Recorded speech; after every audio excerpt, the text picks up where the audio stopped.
you like us here? Is this okay for you? How are you? Okay. What do you expect? How late at night are you expecting? Well, I don't know, the people you mean? Numbers of people? A lot of people. They'll be at the convention center at Mar-a-Lago. We have a lot of people.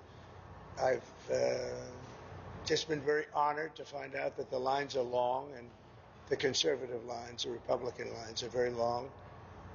We got back pretty late last night, and it was an honor. It was a great honor. We had 4 incredible rallies and left Michigan late at night. Many of you were with us, and I hear we're doing very well. I hear we're doing very well.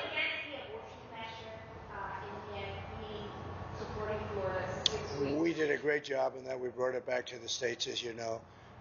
I believe in exceptions, as Ronald Reagan did. And we did a great job. We did something that they've wanted to do for 52 years. Yes, please. Mr. President, you talk a lot about if you win, there are tens of millions of Harris supporters who will be upset. What would your plan be to reach out to those people, bring them in? What would your message be? Well, it'll be just that. We want to bring everybody in. We want to be very inclusive, and we will be very inclusive.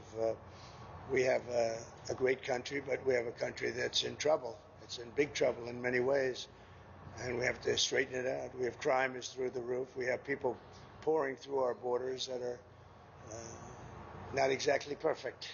They come out of prisons.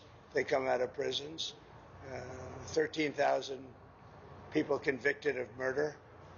We don't need this in our country. We have enough difficulty. We don't need that. So I think people saw that, and it just seems that the conservatives are voting very powerfully. Looking back, just finish it up. Go ahead. how are you feeling? Nervous, anxious, excited? No, I feel very confident. I have felt. We went in with a very big lead today, and it looks like Republicans have shown up in force. So we'll see how it turns out. But it seems that they have really shown up in force. I just got a call from Dan Patrick in Texas. He said they've never seen anything like it.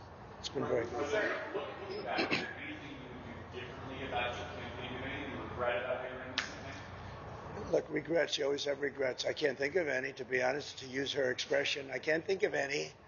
I ran a great campaign. I think it was maybe the best of the 3. We did great in the first one. We did much better in the second one, but something happened. And this was the best. I would say this was the best campaign we ran. President Trump, do you accept the possibility that you and Vice President Harris both might not get to 270 electoral votes by the end of tonight? It should never happen. A thing like that should never happen. This election should be over. They spend all this money on machines. And frankly, if they'd use paper ballots, it would be over by 10 o'clock. And by the way, the paper ballots would cost 8%. It would be 8% of the cost. If they would use paper ballots, voter ID, proof of citizenship, and one-day voting, it would all be over by 10 o'clock in the evening. It's crazy. They use these very expensive computers, and I'm hearing in Pennsylvania they won't have an answer till 2 or 3 days from now. I think it's an absolute outrage if that's the case. Now, maybe it'll be later, but it's paper ballots in France. They went paper ballots because the mail-in was not working. It was corrupt. And in France, they went paper ballots. And at 10 o'clock in the evening, they had 37 million votes counted and done. They had a winner, they had a loser. And in this country, I'm just hearing that in certain states, it's going to be a long time, and it won't even be close. It won't even be that close. They say, I'm going to win the state, but it's going to take a long time to certify it. Could you see a world where you don't declare victory tonight? Yeah, I'm hearing the same things that you're hearing. I'm hearing states where I'm up by a lot, but they won't have a final number for a long time. What are your plans for tonight in terms of watching the results and so forth? So we're going to have a very special group of people, many of whom you know, and they'll be at Mar-a-Lago. In addition, we'll have 4,000 or 5,000 people at the convention center. On the assumption I win, I don't know if something else happens. I don't know what's going to happen in terms of declaring victory, but if in normal times I would go over to the convention center, let's say at 10 o'clock or 11 o'clock or something, but I just don't know. It looks like we have a very substantial lead. It looks like we have many more Republicans voting today than Democrats. So if you have a lead and we have a bigger vote, that means you're doing very well. But they have to call a winner. They should. And they should call a winner, yes. Just stop talking about that. Go ahead. Oh, I don't know. I was honored to get Joe Rogan last night. I mean, Joe Rogan's a big deal. He's a very respected person. And I must tell you, Megan was fantastic. She got up and said some things that were really pretty amazing. But before that, I just think we ran a good campaign. I had good policy. We want people to come into our country, but they have to come in legally. You know, we want strong borders, and we want people to come in. We want to be totally inclusive, but they have to come in. I think that was a big issue. To me, that was the biggest issue. I may be wrong. You know, a lot of people said inflation. Inflation's a disaster, but I think it's a second issue. I think the first is the border. We can't allow criminals to be put back into our country or to be put into our country. So you have 13,000 plus murderers allowed to roam in our country. Not going to be allowed. They have to go. You have drug dealers. You have terrorists. You have a tremendous amount of people that should not be in our country, and we need strong borders in this country. And I think people are voting. I think it's the number one issue. We'll see how it pans out, but I think it's the number one issue.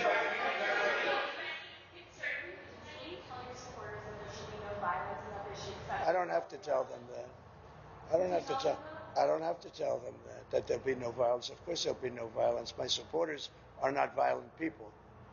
I don't have to tell them that. And I certainly don't want any violence, but I certainly don't have to tell. These are great people. These are people that believe in no violence.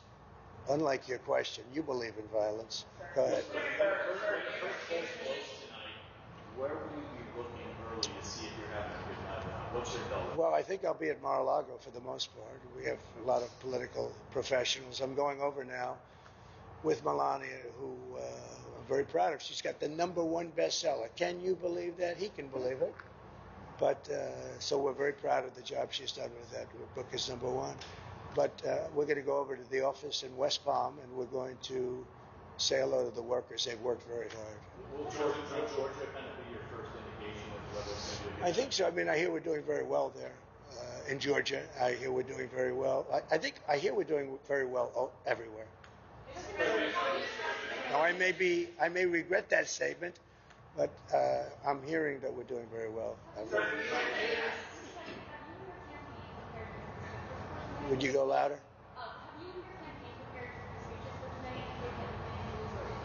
No, I haven't prepared a speech. No, I did speeches last night, all day long, all night long.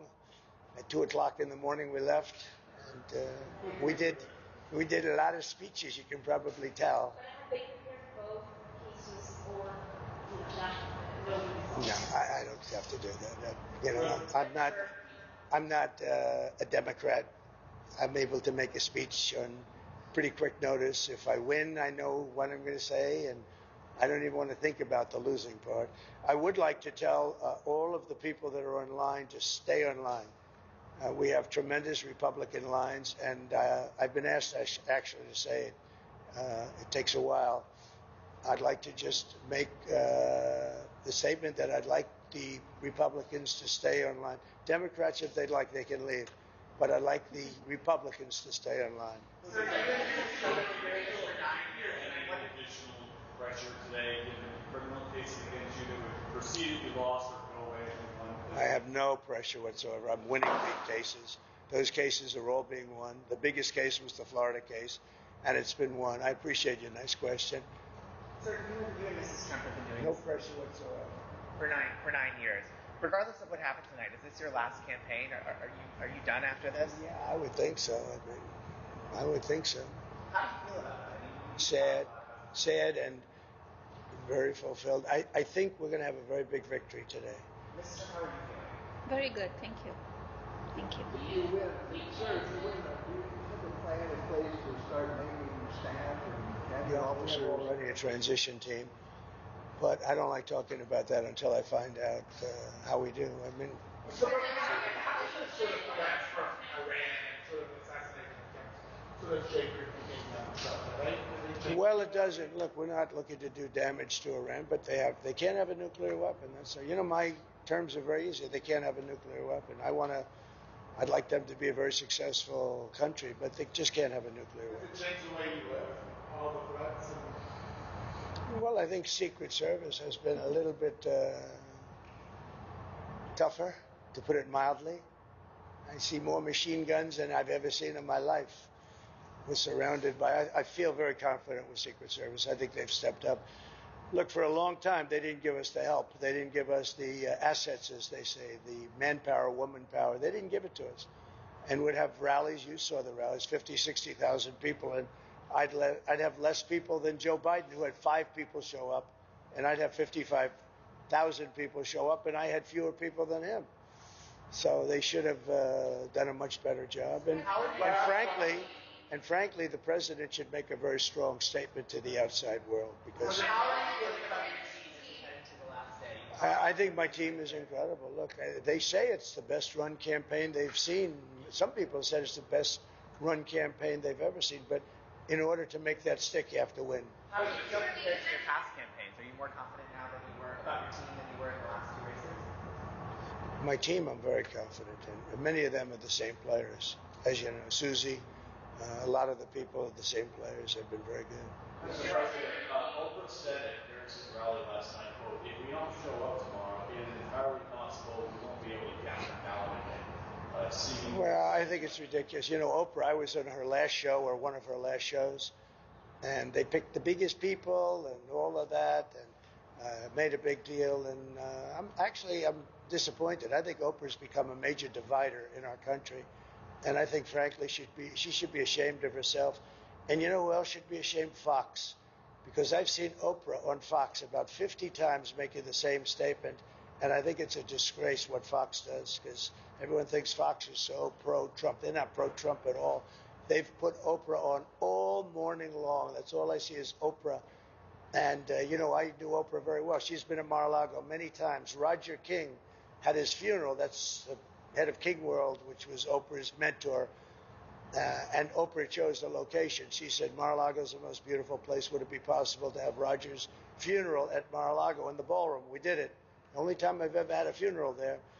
And I think Oprah should be ashamed of herself to say that. She should be ashamed. She knows me. She wanted to run with me as the vice president. She was going to be the vice president. She wrote me a letter. It's in the book. And now she goes and makes statements like that. She's a divider. And Barack Hussein Obama is a divider, too. There are people who are concerned that you didn't concede the election in 2020 when you lost. They're concerned that if you lost this election, you wouldn't concede again. What do you say to those people? I think they're crazy. If I lose an election, if it's a fair election, I'd be the first one to acknowledge it. And I think so far, I think it's been fair. I think there's been a lot of court cases. Both sides are lawyered up. Thousands of lawyers are involved, thousands, can you imagine? And part of that is because we have too complicated a process. If we had a piece of paper, watermarked, you know that paper is more sophisticated now than computers. It's watermarked paper. It's unbelievable what happens with it. There's nothing you can do to cheat. And it costs you practically nothing to run. Think of it. We spend hundreds of millions and billions of dollars on these campaigns. You could do it for 8% of the cost and have accuracy, and we wouldn't have to be worried about when is Pennsylvania going to announce. It's really a shame. Last question. Last week, Howard Lutnick said that RFK would not be HHS secretary. Does he speak for you? Well, he knows exactly what, but that's only based on what RFK told. I don't think RFK wanted that. You're talking about Health and Human Services. Let me tell you, he's a great guy, RFK, and he's going to do pretty much what he wants as far as I'm concerned. He wants health for women, for men, for children, and I happen to agree with a lot of the things he says. The one thing I told him, and I've told you in speeches for the last 2 weeks, we got to keep him away from the liquid gold, because the liquid gold, we have more than any of it. It's called oil and gas. That one I'm going to handle. But in your cabinet, would you Well, I'd be honored to have him. Now, I haven't spoken to Howard about that, but look, if you think of it, he came in third, in running for president, right? He ran a very good race. He had obstacles. The Democrats just really unfairly put obstacles up, and hence Kennedy left the Democrat Party for the Republicans. Now, he's a very smart guy. He's a very caring guy. He's very popular, too. We get up and introduce him. The place goes wild. No, we love having him. And you know who else we love having? Elon. He's been great. And everybody, look, everybody. Getting Joe Rogan last night and Megyn Kelly. This is very inclusive. This is a movement. This is the greatest political movement in the history of our country. And even you people, and some of you are fair sometimes, but it's the greatest movement in the history of our country, and I've made that statement 1,000 times. It has never been challenged. It is the greatest movement, and we're going to make America great again. Thank you all very much. Thank you. Thank you. Nice to see you.